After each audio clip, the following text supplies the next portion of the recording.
Autumn is descending on a lonely corner of Wyoming's Shoshone Range. In this high plateau country lie the headwaters of the longest free-flowing river in the continental U.S. It begins as trickles upon 12,161-foot Yount's Peak. Gravity funnels rain, ice thaw, and snowmelt into mountain folds, leading to a small stream, crossable in one step. The wild Yellowstone River has begun its 670-mile journey to the Missouri. As it grows, it will pass through the most remote country in the lower 48.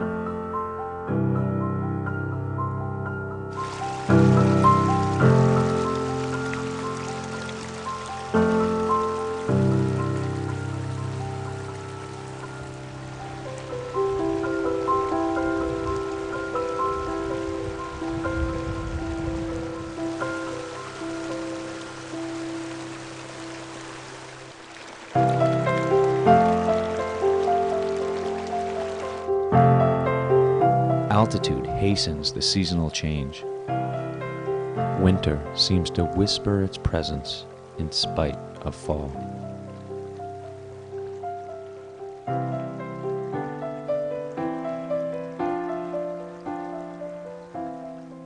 However, it is still months away, and morning frost loses the battle with each rising sun. Plants and animals will soak in this warmth for only a short time longer.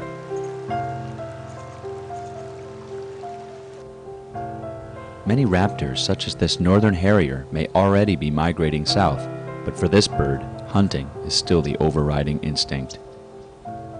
It is an impulse shared by humans as well. Here in the tranquil Thoroughfare Valley, a controversy is brewing. Its notoriety among elk hunters has made this area an increasingly popular destination. As outfitting trips expand to meet the demand, some feel prudence is being replaced by expediency. The current status of outfitting camps is that they're so expensive, and they've been allowed to be transferred to the buyer of the present outfitter's choice, that the price continues to go up into the hundreds of thousands of dollars now. And as a result of that, there's huge pressure on the individual outfitters to maximize the number of hunters and the number of big game animals that they take. It's all turned into a big business. What they used to have is maybe 12, 15 hunters per camp in that 6 to 7 week period of time. And now some of those camps are up to 85, 95 hunters. And so it's put a lot more pressure on the line, a lot more people, wanting their elk. And so they're trying to draw elk out of the park. Salt is a real drawing card for these animals. It is a dessert for them, and so they are drawn to it. Some of the outfitters are putting salt out for bighorn sheep. Bighorn sheep are a lot more susceptible to salting, and they'll go clear out of the mountains to go down the lowlands to get that salt. People say it was, game and fish put it out in the 30s and the 40s. It may have been a little bit. But once it started getting more hunters into the camps, most all those licks have been started since I've been there. Salt hunting is basically game farm hunting with invisible fences. It's hard for an outfitter to keep respect for their clients. When you're shooting elk like that, then it's hard to have respect for the animal that you are hunting. As it's changed the last 15 years or so, and you got more into the ethical huntings like they talk about in Bugle magazine, then more and more hunters don't want to get an elk underneath those kind of conditions. So what the outfitters have done is reverted to putting loose mineral salt out there, And of course that soaks into the ground right away and you can't see it. You're left with big holes, maybe 4 feet deep and 50, 100 feet wide diameter, and because they're eating the soil. And so they're maybe be explained to those hunters as their natural licks, but of course they're unnatural. When there's 12 to 15 hunters and they were getting a 30% kill rate, then there weren't that many animals, and they could bring those animals out and they'd do what they call full quartering, and they'd bring basically all the meat, the hide and the bones, they'd bring most of that out. But now with all the hunters, these horses are getting used a lot more, so they're having to travel a long ways. Most of the outfitters have reverted to what they call quick quartering. It's where they don't even gut the animal, they just pop the joints at the quarters, and then they'll take the back strap. Some of the game wardens were concerned that they thought that was a waste of meat, but I guess the emphasis higher up in the state was to harvest animals, and so it's pretty much gone now, so that you may have 20 to 30,000 pounds of actual meat carcass available there in maybe a 6 by 25 mile area right outside the park. And so lots of bears are coming out of the park, and of course that means that they're associating meat with humans, so they don't have the fear of them. You start seeing the bear tracks coming out, and they'll make a beeline. They won't stop. They'll go from like Yellowstone Lake and come 20 some miles back into the thoroughfare. And I see more tracks going into the thoroughfare than what I see along Yellowstone Lake, during the spawning season. And it isn't just hunting down there. You got Yellowstone Park, the boundary trails that are right along the side. We have campsites that are right on that boundary. So people come in there, backpackers, horse parties, and they'll put up a tent, and they don't know there's a big old elk carcass 50 yards away in the willows that the bears are on. So we got to get a policy where those animals have to be, all that meat has to be taken out. And they have to take the meat out before you start taking the trophy heads out. You have Forest Service, they're in charge of the grizzly bear. They're supposed to come up with a plan. And so they can act laws. They can say, we need to do the same thing as summertime when you put the candy bars up 10 feet. They can say, we need to get those carcasses out of there, and they can put that as a law. They can close down hunting right around those salts. They can say no more hunting within a quarter mile of every one of those known salts. And so the initiative to put these illegal salts out isn't there because you can't hunt anywhere near them. Jackson and some of the managers and we are, as conservationists, are concerned that grizzly bears and wolves are being drawn into a conflict situation with hunters. And one of the things that we've tracked now as a result of this concern is the number of grizzly bear mortalities that are adjacent to these salt sites just outside of Yellowstone National Park. Right here, the blue dots represent a very high concentration of mortalities at the southeast corner in the thoroughfare just outside of the park, all the way over here to Fox Park. We don't know that that's related to the salt sites, but it's definitely related to hunting. And if hunters are killing bears in self-defense as a claim, they're going to be doing it in these kind of situations where they're drawing the bears into an inevitable conflict that they would have to claim self-defense. And so we'd like to see the salt sites cleaned up and see if that would reduce the grizzly bear mortalities, as well as clean up the ethics of hunters in the thoroughfare and all of greater Yellowstone ecosystem. The Trident, Mountain Creek, Turret Mountain, Table Mountain. The Yellowstone greets these striking landmarks in its new man-made location, Yellowstone National Park. At the base of Coulter Peak, the river widens and meanders, blending into a 3-mile wide marsh delta. The season's sparse rainfall is evident in the muddy flats, normally lush with water and plants. Here, in this distant corner of the park, river and lake converge in quiet isolation. Yellowstone Lake. Depths up to 400 feet. Average temperature 41 degrees. 110 miles of shoreline. At almost 8,000 feet, it is one of America's largest high-elevation lakes and one of its most beautiful.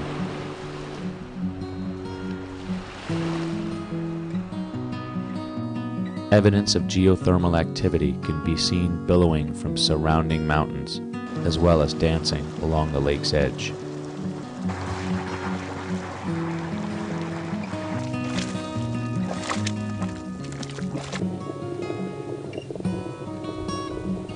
Filling the depression of an ancient volcanic caldera, the lake sleeps, for now.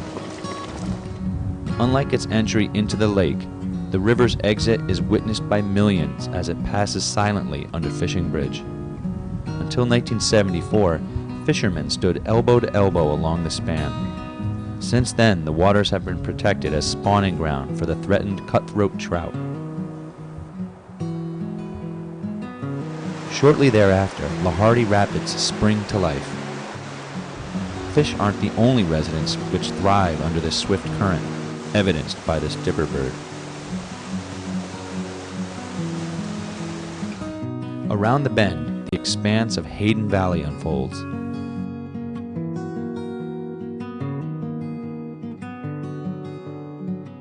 Bison frequent this area for its extensive grasslands. As the season draws to a close, these animals are feeding constantly. Winter can be especially severe here, and it is certain that summer coats will not be the only casualties. Quickening waters signal a change in the landscape. The Canyon Falls area is perhaps the Yellowstone at its most spectacular and dramatic. At this time of year, over 5,000 gallons per second plummet over upper and lower falls.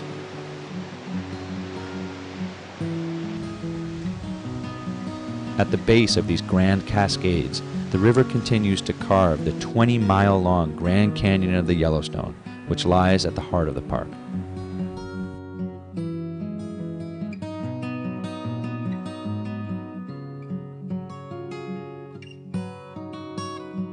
As the weeks pass, a veil of icy clouds comes to dominate the sky.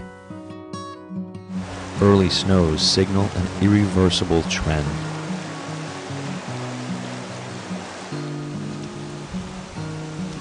Soon, even Tower Falls are locked in place until spring. The bright blue water has turned a steely gray. Winter has come to the Yellowstone.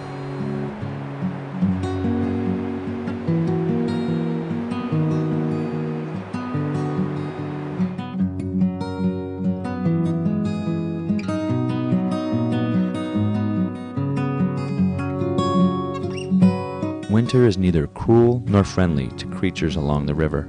It simply is. Survival hinges on making adjustments. If a bird or animal cannot make the necessary changes, they will perish. Not all of Yellowstone's inhabitants suffer in the winter. Actually, one species thrives amidst this snow-covered world, the wolf. Currently, the Yellowstone River region, both inside and outside the park, have wolf-pack territories all along the river. It seems that most of the area within the park and along the river have become occupied by wolves, that territories have been claimed by certain packs and their residents there. And because we exterminated the wolf around the late 1920s purposefully, thinking that predators were bad, we had to go through a lot of changes as a society in our philosophy about predators. But certainly there's a lot of people in the United States that support the wolf being back in Yellowstone, and we're starting to see those people show up in Yellowstone to actually see them. The popularity of the animals has really skyrocketed, and I think we're looking at a bit of an economic boom. I believe I've seen quite dramatic increases in visitation, at least during the shoulder seasons, spring and fall, when perhaps a lot of visitors used to not come to Yellowstone because of the harder weather. They're coming now because it's a good time to watch wolves and other wildlife. Last night we saw 9 wolves on a bison at once, and took it down, and it was like, primordial time. It's just really a chance to touch nature and American wildness and American history, if you will. Spiritually and culturally, aesthetically, wolves mean so much to so many people, so many Americans. And for some people, the howl of a wolf, the sight of a wolf pack trotting across open habitat can be the pinnacle experience, wild experience of their lives. The challenge that we face is to try to capitalize on the benefits that wolves provide us and manage the costs and the conflicts as fairly and equitably and evenly as we can. If I'm a rancher, my first concern is not the wolf. My first concern is going to be, the industry pricing policy or the consumer demands and things that are well removed from wolves. Less than 5% of cattle die due to all predators, including wolves, and wolves themselves have accounted for even just a tiny percentage of that. It's probably the biggest impact that wolves have had have been on coyotes, on another predator, which have been a problem to ranchers. So we have to look into this further, but there's some evidence that the losses of livestock due to wolves may be no worse than what were already occurring due to coyotes. Research into the relationship between coyotes and the reintroduced wolves is offering a fascinating study into the complexity of Yellowstone's evolving biodiversity.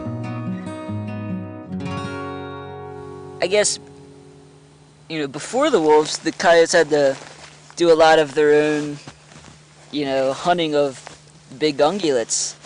Bison are kind of out of the question for some coyotes, but either they would have to wait for a winter-killed elk, one just to die and, fall down, which should be happening here. They had the larger numbers back then because, they were basically the top carnivore, especially during the winter.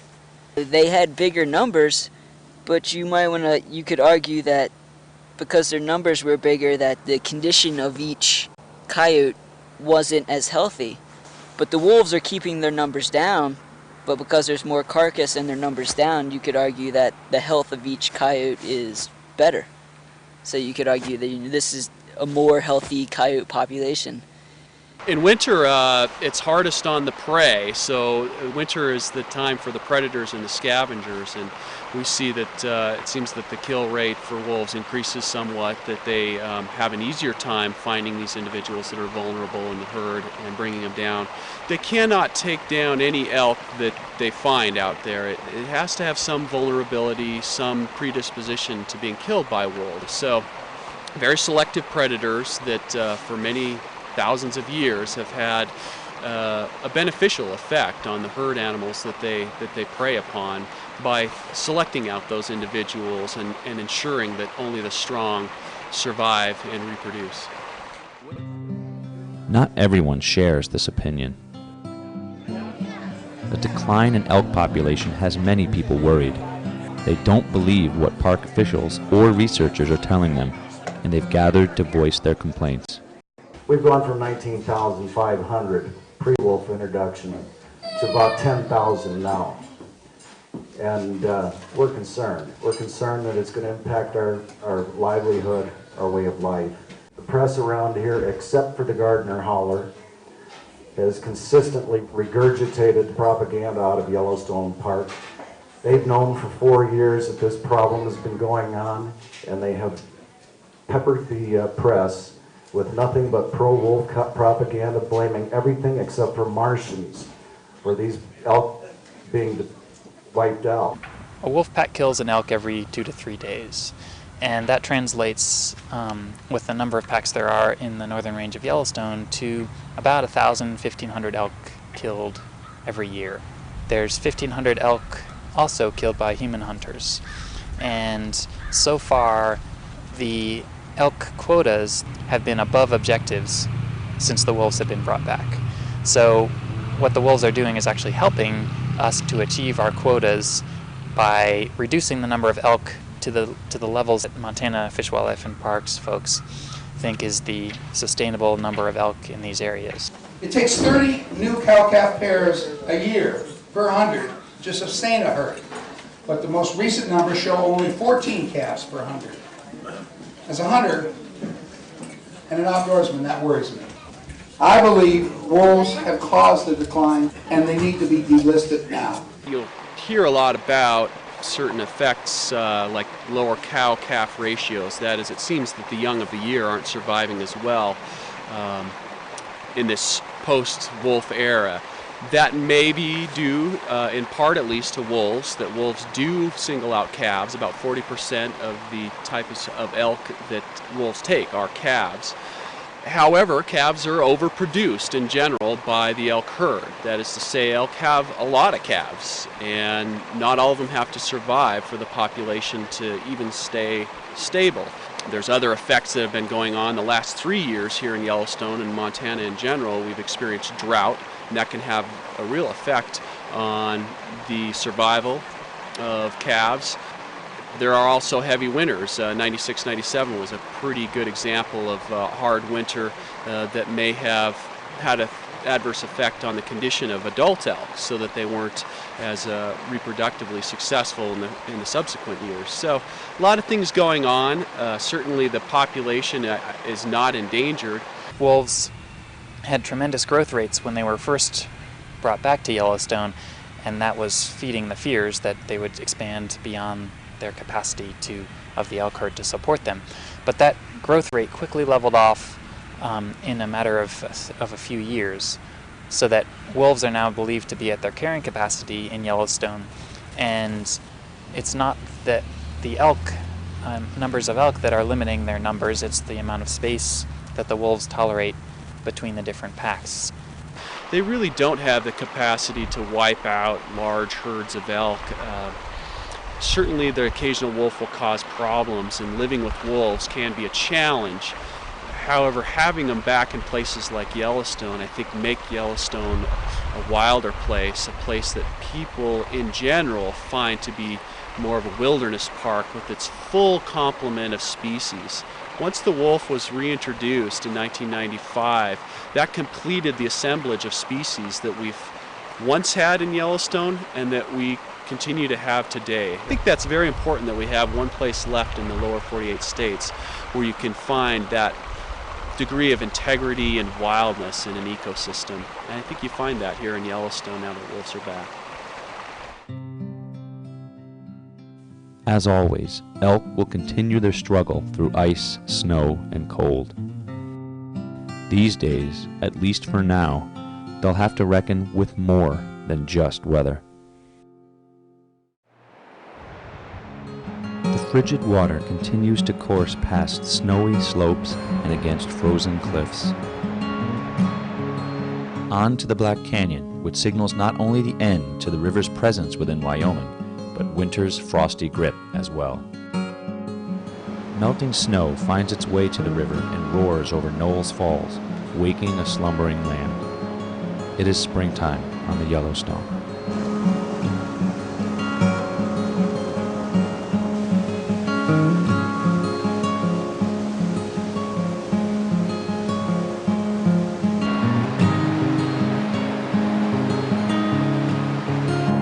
Things are happening along the banks.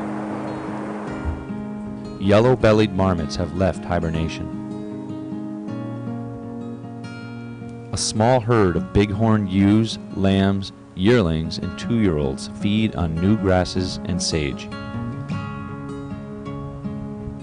Soon, ram bands will move to separate higher summer ranges, but for now, steal a moment to soak in the Earth's radiant heat. Nearby, a young mule deer samples the local vegetation and approves. Another ungulate, the ever-wary antelope, scouts its surroundings before feeding.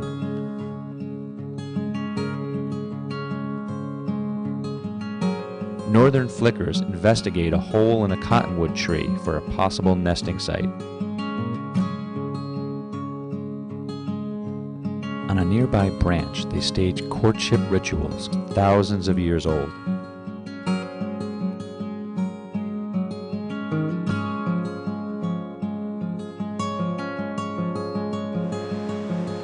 Cactus are indicative of the drier climate near the park's northern boundary. The reason? Electric Peak. Along with the Gallatin Range, the towering peak creates a rain shadow effect, reducing the annual precipitation below. Days pass. Weeks come and go. The Yellowstone continues. It is the midpoint of the season. More visitors have begun to arrive in the gateway community of Gardner, Montana. The Yellowstone, chocolatey brown with transported sediment, exits the park and charges through the heart of town. River enthusiasts, itching all winter, now at last have time to scratch. Both frightening and exhilarating, this is the Yellowstone at its most powerful. At the raft company here, we've named just about everything that we encounter on these half-day trips, so that when you're teaching guides and trying to tell each other what's been going on, you know what you're talking about and where you are. There's a great big rock out in the middle of the river here we call Man-Eater. At this water level, it's a wave, actually. The water goes over the top of this rock, but there's enough volume going over the top of the rock. It's smooth, and then it creates a wave on the downstream side of it. Down in Yankee Jim Canyon, the top rapid is Yankee Jim's Revenge, and at certain water levels that'll have a series of about 4 or 5 nice big waves.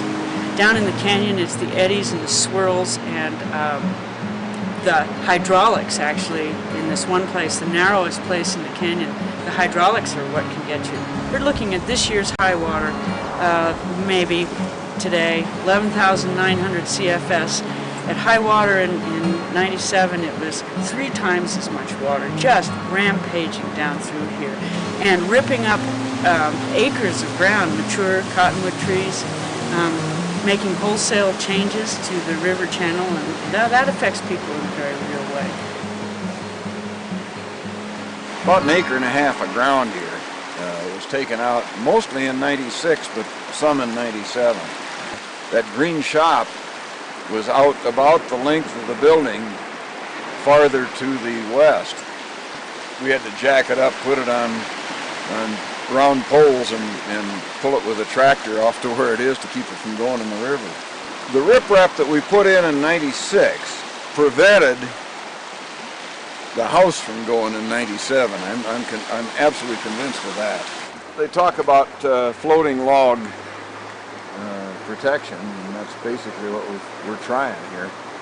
Just deflects the current and keeps it from being as erosive as it might be. You know eventually the river's going to win.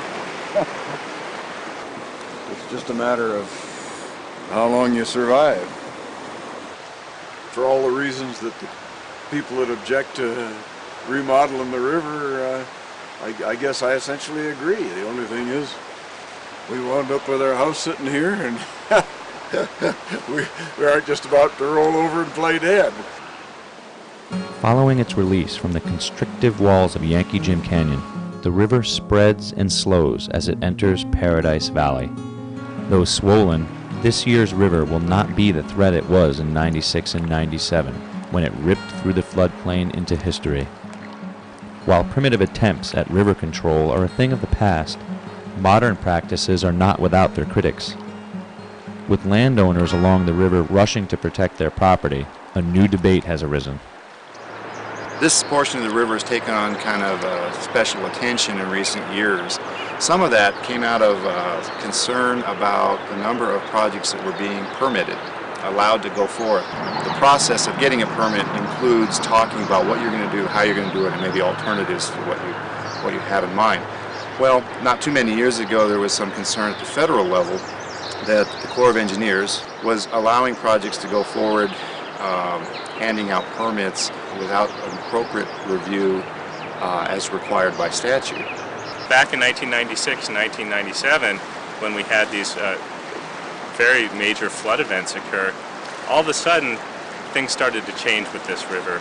And because we have all these new homeowners that have located their homes right in the floodplain, they wanted to protect their property. And certainly on a case-by-case basis, you could argue, hey, what's 50 feet of riprap going to do to 670 miles of river? Well, that wouldn't be a big deal if there was only 1 or 2 permanent applications a year. But after those floods, there was just a deluge of applications. There's roughly 8 to 10 times more river bank stabilization projects done in the time since those floods than in the last 80 years.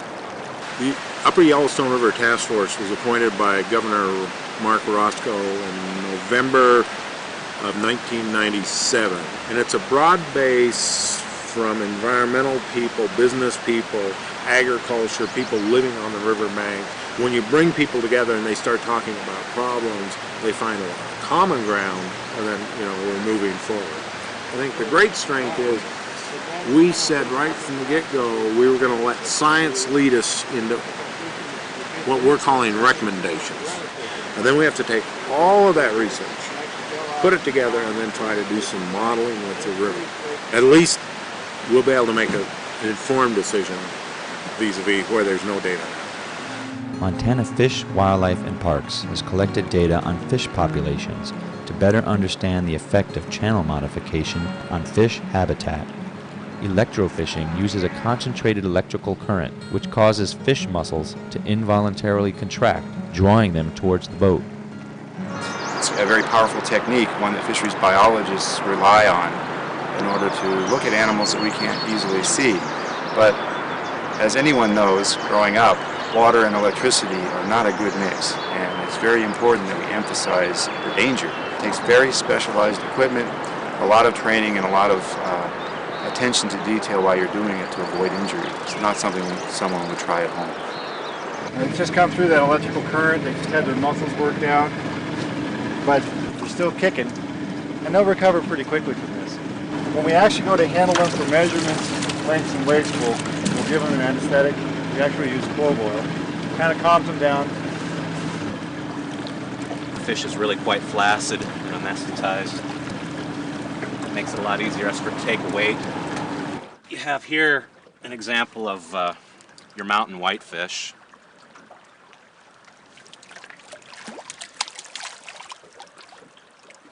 This is a good example of a brown trout. This would be a good example of a rainbow trout.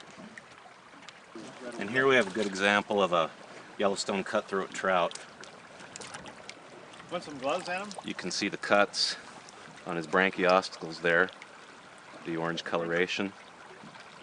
Such research has resulted in a wealth of information, providing insight into the relationship between changes to the Yellowstone and fisheries health. Another study involved cottonwood groves present along the river. Coring samples provide researchers with ages of stands without causing harm to individual trees. Age, location, and distribution provide important information about these vital components to a healthy Yellowstone. Cottonwood stands have the highest diversity of wildlife that you'll find in a lot of areas, especially on the Yellowstone, where you have the plains where it's open grassland, there isn't a whole lot of trees, and then you've got this oasis of trees. And it will be shelter for a lot of birds, whether they are breeding and nesting here. They'll use this area, or they may be nesting somewhere else and use it as a feeding area, stopover areas. Deer come to the meanderlobes to fawn their young and keep them here for their first 20 days, 30 days. It's also a good habitat for beaver. They actually eat the Cambrian layer of the willow and the cottonwoods for food. Because cottonwood trees are along the river edge, they actually shade the river and help keep the temperature down, which most fish can't survive if the temperature of the water goes up too quickly, and so it helps regulate the water in the summertime, and as well as producing a lot of the food that the fish eat.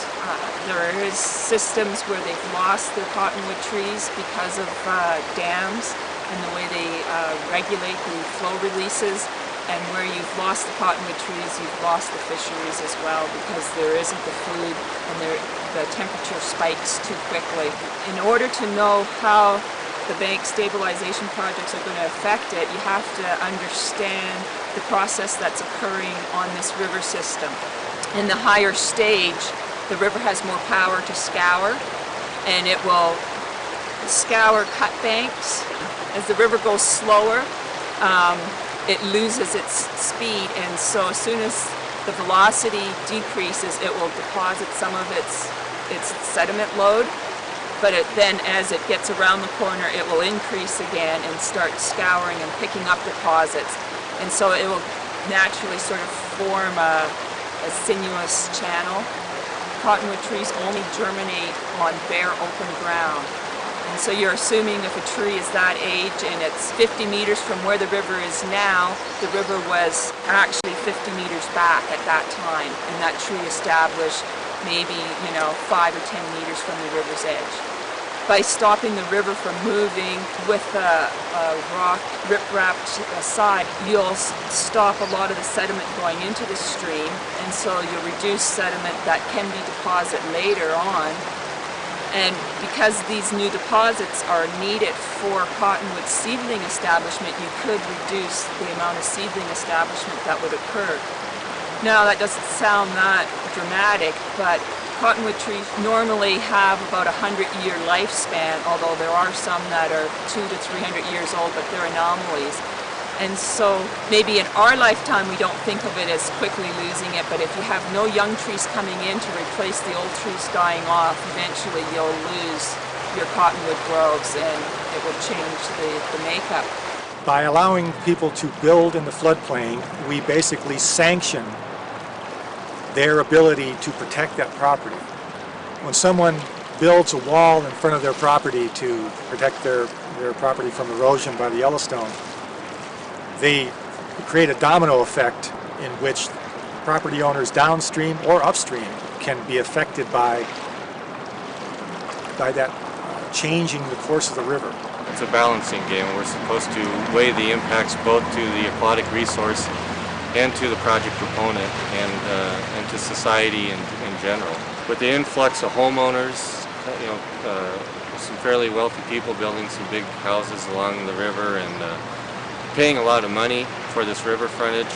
The fact that they have money and they paid a lot for the land, they probably have a lower tolerance for erosion than some of the, maybe a former landowner who maybe wasn't as concerned or didn't have the means to do something.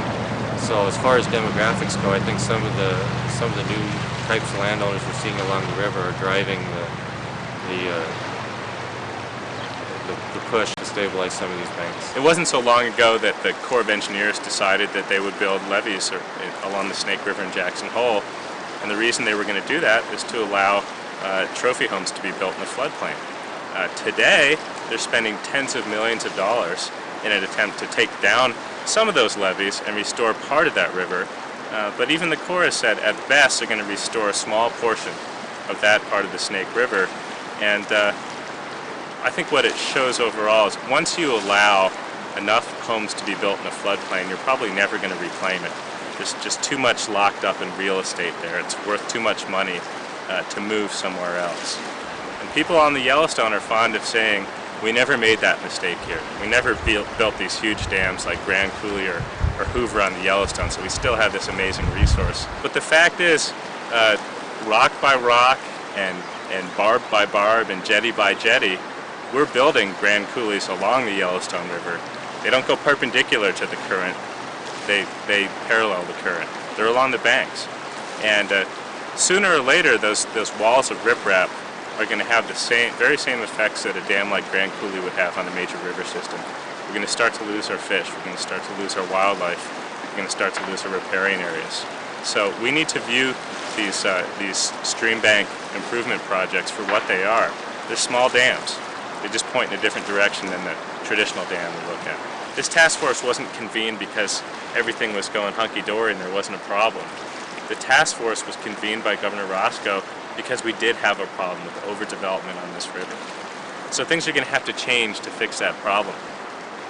In August of 2003, 7 years after its creation, the task force reported its findings. Despite its diverse membership, it was still able to reach consensus on 43 recommendations, exceeding many expectations. Among these were calls for research into better, less intrusive methods of bank stabilization.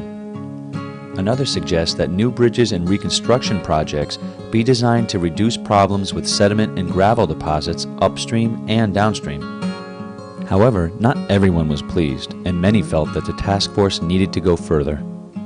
Some believed that a new ordinance should have been suggested, prohibiting new building in the floodplain. Another call was for a change from the county's current 150-foot setback requirement to a 300-foot, as are found along the Madison and Bighorn rivers. Undoubtedly, consequences stemming from channel modification are sure to remain an issue far into the future. Human concerns come and go. All the while, beautiful Emigrant Peak stands vigil. So too does the Absaroka mountain range, as it has for millions of years, and will for millions more. Everywhere lie examples of spring's slow surrender to summer. This is, of course, welcome news for thousands of fishing enthusiasts, as well as area guides. Millions of dollars is generated each year by the guiding industry on the upper Yellowstone alone. Many hope to time their visits here to the annual caddisfly hatch, which occurs around Mother's Day. Millions upon millions of these flying insects will hatch seemingly all at once.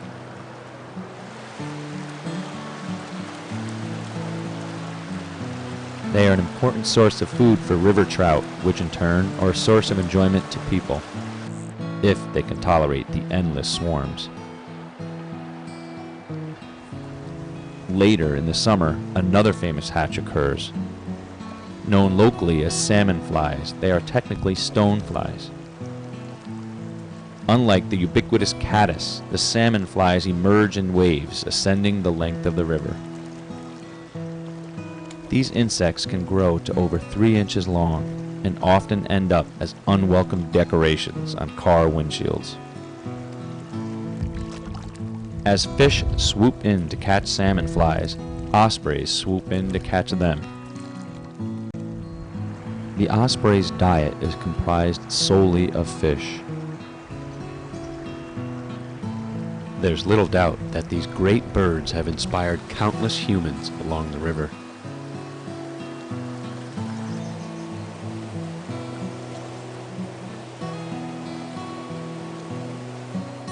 The river continues unto the end of the valley at the site of the proposed Allen Spur Dam. Were it to have been approved, the barrier would have flooded 31 miles behind it. For 2 decades, this project was pursued before finally being defeated. At Livingston, the Yellowstone turns the Big Bend and heads eastward. It will soon warm and begin its transformation from mountain to prairie river. On its way, it will meander through the towns of Springdale and Big Timber, past the busy prairie dog towns of Gray Cliff, before the majestic sandstone cliffs between Columbus and Laurel.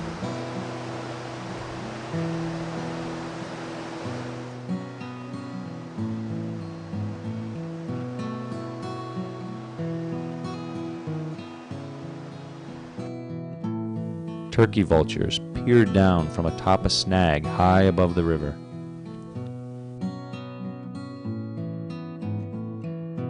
Beavers, once pushed to the brink of extinction, have reclaimed their banks. The bark and its underside, cambium, are a big source of food. Contrary to popular belief, the wood of a tree has no nutritional value for the beaver. The river flows on past the Clark's Fork of the Yellowstone towards the Rimrock Cliffs of Billings, Montana's biggest city.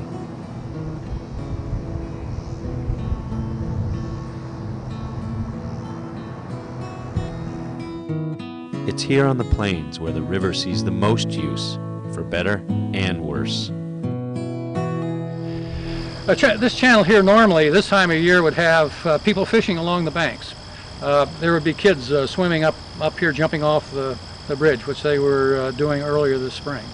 This channel is dry as a bone right now, and it's having huge impact on fish, wildlife, and all the biota along the channel here. The huge withdrawals being made on a very low river to agriculture and industry are creating this.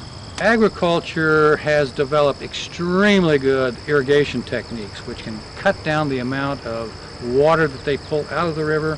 It can reduce the amount of chemicals they have to put on their crops. It can do all kinds of things to improve the environment of this river. It's hard for people in agriculture who are stretched for finances to get that done.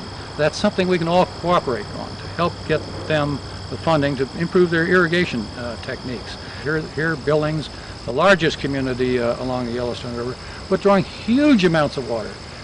Can't we be more efficient in how we use water in our showers and in our lawns and all those aspects that right now are heavily impacting this Yellowstone River? There are 6 major diversion dams on the Yellowstone River, which alone in concert block fish passage up the Yellowstone to their spawning grounds, to the tributaries, or to areas where they would move during the summer as the water levels decrease and the water temperatures increase. We also have almost a dozen major head gates which take water in but don't have diversion dams, and they have the problem of entraining or trapping fish that go in the canals and don't come back to the river. The Huntley diversion just happens to be the first diversion dam on the Yellowstone that some modifications have been made to not only restore the integrity of the dam, but to improve fish passage, and hopefully the plan is to also minimize fish entrainment. Huntley is kind of a little bit below the transition between cold and warm water, and they put the fish passage in there and they hope to get it fixed to their specifications with a little bit of reworking, and they'll get some idea of what kind of fish are going to move up and down in that system and how critical that might be. What we're accustomed to seeing is pictures of salmon leaping over large waterfalls, and that's fine for that species, but that's not how warm water fish migrate, and it's not how they act. They simply won't jump out of the water. And so if you see, like this dam is largely a 90-degree concrete edge, and they simply can't migrate over that. You have pallid sturgeon still apparently, and just a wide assemblage of fish species that are native to the entire Missouri River Basin, and they need to be able to expand their range upstream. In general, when you're thinking about river conservation, the idea is to start at the headwaters and work your way down. There's a distinct difference between that and Lower Yellowstone, because in the Lower Yellowstone, the source area for the warm water species that are characteristic of this lower river are downstream mostly. The confluence area where the Yellowstone and Missouri come together is sort of the source area, and the idea then is to open that area up, working upstream, so intake is the first place to start. Intake dam is a significant barrier to passage upstream, and also there's an enormous entrainment problem. The way it's set up, fish that do make it over the dam at a place precisely where the water is withdrawn into the canal, so they just get sucked into the canal. They'll get that dealt with. Then from intake it'll open up about 160 miles of river to Cartersville here. Because intake is somewhat permeable, and maybe because there's so much good habitat between here and there, but the fish numbers and the species diversity is pretty good all the way up to Forsyth. Above Forsyth it drops off drastically. The tributaries are also denied to fish. The Tongue River is denied to fish by intake, and then also by the TY irrigation diversion on the Tongue River. The Bighorn, which is the biggest tributary of the Yellowstone, provides about a third of the water, is denied by Cartersville, by Myers, by Ranchers diversion, and then there's an irrigation dam low on the Bighorn as well. The conservation task is to start low and start working your way up to relink all that habitat. Dams fragment habitat, and so the idea is to regain the connectivity that's natural to a river system and is necessary for a lot of these fish. If we could get the Tongue and the Bighorn opened up with those irrigation dams and accessible to fish that want to migrate upstream, I think it would be a wonderful achievement. Some of the problems are impacts or irrigation districts needing to get water into their intake will increase the structures out in front of it in order to direct water into it. And if it's in the improper location, this intake, then they have to start chasing the river as each succeeding year when you have deposition, the water's not going into the intake. So they build their levee further and further up along the river. A sluiceway increases the speed of water along one side of a dam. If an intake is built close to such a structure, as the new one in Huntley was, then this should prevent gravel from building up behind it. Ideally, with normal flows, this would eliminate the need to dredge every year. Were screens to have been included in the new intake, as they were here at the T&Y irrigation dam on the Tongue River, fish entrainment would have been greatly reduced. As it turns out, only slots for monitoring nets were built into the design. Funding such improvements was and still is an issue for the Huntley Project Irrigation District. If we are forced to do this, I'm almost certain that the way the economy of farming is today in this area, we would not be able to afford putting in the gates if forced to put in screenings and all that comes with it. We've budgeted and got money for the auxiliary head gates and the tunneling and such, but the extra cost of the screenings and having a person have to check these more than likely 3 or 4 times a day, it's not feasible for us as far as the landowners and farmers in the area. It's been stated to me that this river is basically public resource, and understand that public resource in recognition of people that like to fish, of recreation. I guess I look at public resource when it comes to putting food on the table. I consider that more public resource than this. And there's still people that come down here and fish. So obviously fish repopulate themselves, and I guess that's I'm a little at awe in what we're talking about in the percentage of fish that are taken out of here. From an irrigator's point of view, the dams work just fine the way they are. And so you need to make the case to them that it needs to be changed, that it really is causing a problem, because a lot of them, just from the normal day-to-day things, don't necessarily see the problems. In a warm water river like this, where the water is not clear, those kind of problems aren't necessarily real apparent to people. And it's unfortunate that it requires an endangered species on a river like this to really get much done. If you don't have that, then the pressure just doesn't develop to really change things. And by the time you get an endangered species, it's often too late. The time to act is now. If we don't get the pallet sturgeon to come up the Yellowstone to spawn, and spawn in the tributaries at the mouth up here in the middle of the Yellowstone, then we probably won't recover the species, because they have a certain type of larva that takes so many days to mature before they reach the impoundments along the Missouri River. These structures were put in the turn of the century, and we thought back then, well, we didn't know what these structures could do in terms of fragmenting or segmenting a river such as the Yellowstone River. And now we are seeing the effects. But there are ways to combine our resources, to work together, to change the situation, conserve what we have, and restore what we lost. I have basically let them know that I am not interested in this point in time in representation of the district, that there be any payment from the district for this, that this is something that they're concerned about. If one industry or business does harm to the Yellowstone, it's doing harm to the entire system and to everybody. And some of these solutions to these impacts may cost money, so we all must be part of that in providing for the funds or the resources needed to help solve these problems. From Pompey's Pillar, the lower Yellowstone begins.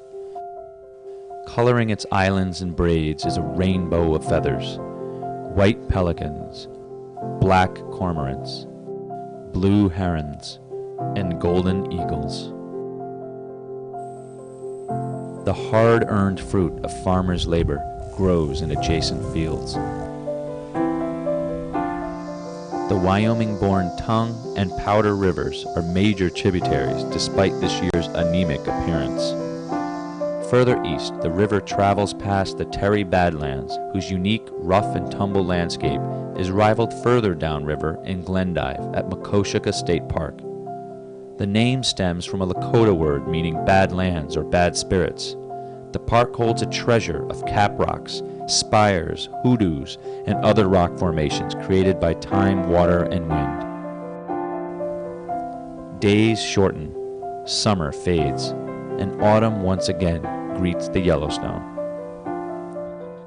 It flows on beneath skeins of Canada geese traveling time-tested routes. through secret spots abandoned for school books. Past tons of Sydney sugar beets harvested and awaiting unknown destinations. Amidst a yellow explosion of riverbank cottonwoods.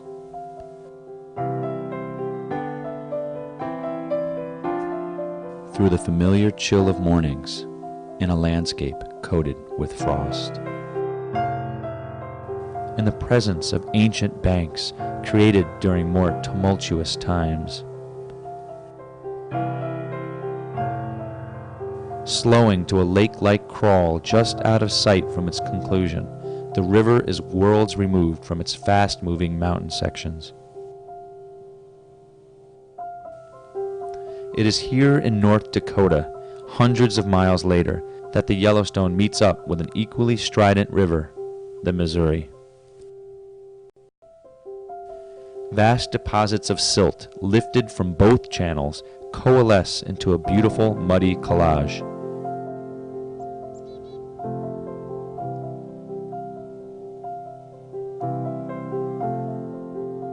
The merging of these two great rivers leads one to wonder which symbol of the Wild West will prevail. Will the taming of wilderness embodied in the dammed Missouri continue? Or will the spirit of wildness be allowed to live on as it has and still does in the Yellowstone? The fishery here is somewhat special in that it's based on natural reproduction. So our trout fishery here is a wild trout fishery. It's not something that's produced in a hatchery and brought here by a truck.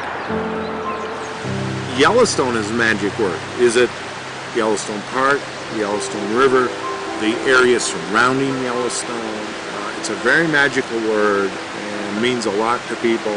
And sometimes I'm not even sure what it means to people. But when you mention Yellowstone, their ears always prick up. And the Yellowstone River is a magical part of that. And really, we all have some common ground here on this Yellowstone River. We all have some common interests, and there are solutions that can be found if we work together. I think everybody knows that essentially what has to be done is we have to have a little bit more of a hands-off approach to management of the river rather than a hands-on management, which is basically what's the status quo.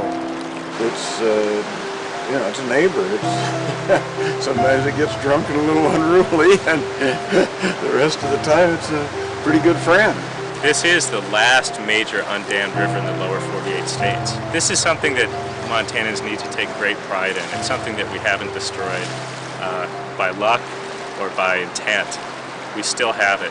And I think that 20 years from now, if we protect this river, we're going to be very happy that we did. If we allow this river to be destroyed bit by bit, we're going to regret it, and future generations of Montana are going to curse us, I think.